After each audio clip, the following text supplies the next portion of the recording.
সিরিয়ার দক্ষিণাঞ্চলের সুইদা শহরে অবশেষে শান্তি ফিরেছে। শনিবার রাতে সিরিয়ার অভ্যন্তরীণ মন্ত্রণালয় ঘোষণা করেছে, বেদুইন উপজাতীয় যোদ্ধাদের শহর থেকে সম্পূর্ণভাবে প্রত্যাহার করা হয়েছে এবং দ্রুজ ও বেদুইন যোদ্ধাদের মধ্যে সপ্তাহব্যাপী রক্তক্ষয়ী সংঘর্ষের পর যুদ্ধবিরতি কার্যকর হয়েছে। রয়টার্স বলছে, যুক্তরাষ্ট্রের মধ্যস্থতায় এই যুদ্ধবিরতি সম্ভব হয়েছে। রয়টার্সের তথ্য অনুযায়ী রোববার সকালে সুয়েদার শহরের এক বাসিন্দা জানিয়েছেন, গোলাগুলির শব্দ আর শোনা যায়নি।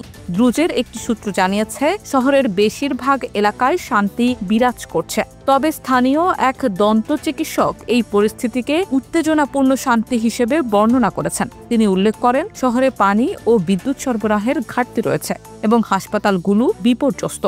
সেখানে এখনও অনেক মৃত ও আহত মানুষ রয়েছে। Syrian observatory for human rights SOHR জানিয়েছে, গত সপ্তাহ থেকে সুইদায় সংঘর্ষে কমপক্ষে 940 জন নিহত হয়েছেন, যার মধ্যে দ্রুজ বেসামরিক নাগরিক, বেদুইন যোদ্ধা এবং সরকারি বাহিনীর সদস্যরা রয়েছেন। বর্তমানে সুইদায় মানবিক পরিস্থিতি ভয়াবহ। জাতিসংঘের মানবাধিকার প্রধান ভলকার তুর্ক সংঘর্ষে জড়িতদের জবাবদিহির আহ্বান এবং স্বাধীন তদন্তের দাবি করেছেন। স্থানীয় হাসপাতালে 400-র বেশি মৃতদেহ পাওয়া গেছে। মর্গে জায়গা না থাকায় এখনও অনেক মরদেহ রাস্তায় পড়ে আছে। পানি, বিদ্যুৎ এবং যোগাযোগ ব্যবস্থা বিঘ্নিত হয়েছে এবং হাসপাতালগুলো চিকিৎসা সরঞ্জাম সরবরাহের অভাবে কার্যক্রম চালাতে পারছে না।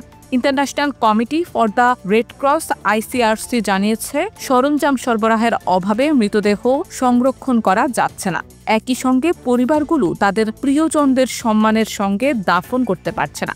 শিশুদের জন্য দুধ পাওয়া যাচ্ছে না। পরিস্থিতি বিপর্যয়কর।